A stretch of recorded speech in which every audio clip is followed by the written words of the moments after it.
আপনি সলাতে দাঁড়িয়ে যান, সলাতে দাঁড়িয়ে যান, সলাতে দাঁড়িয়ে আল্লাহ পাক রব্বুল আলামিনের কাছে প্রার্থনা করেন। কে বলেছেন? আল্লাহ পাক রব্বুল আলামিন বলছেন।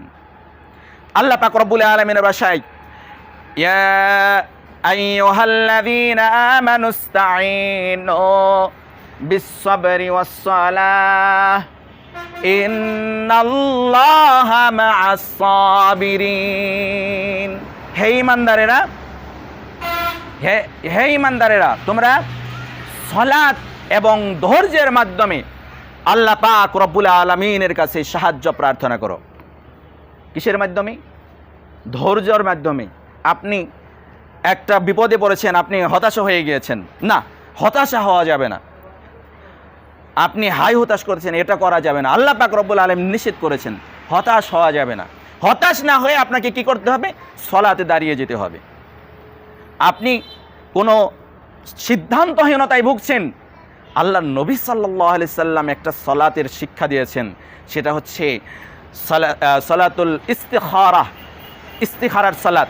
আপনি একটা কাজ করবেন, আপনি একটা গুরুত্বপূর্ণ একটা কাজ করবেন, আপনি সেটা করবেন কি করবেন না, আপনি সিদ্ধান্তহীনতায় ভুগছেন। আল্লাহ নবী সাল্লাল্লাহু আলাইহি সাল্লাম সালাতুল ইস্তিখারার একটা সালাত মানুষকে, সাহাবা ইকরামদেরকে শিক্ষা দিয়েছেন। আল্লাহুম্মা ইন্নী আস্তাখিরুকা, দোয়া শিক্ষা দিয়েছেন। আল্লাহুম্মা ইন্নী আস্তাখিরুকা বিইলমিকা ওয়া আস্তাকদিরুকা বিকুদরাতিকা ওয়া আসআলুকা মিন ফাযলিকাল আযীম। এরকম একটা বিশাল একটা দোয়া আল্লাহ নবী সাল্লাল্লাহু আলাইহি সাল্লাম মানুষকে শিক্ষা দিয়েছেন। আপনি কোনো চিন্তার মধ্যে পড়ে গিয়েছেন, আপনি হতাশার মধ্যে পড়ে গিয়েছেন, সালাত আদায় করুন, সলাতে দাঁড়িয়ে যান।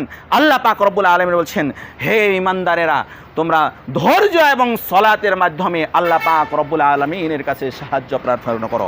আমানুস্তাঈনু বিস-সাবরি ওয়াস-সালাহ।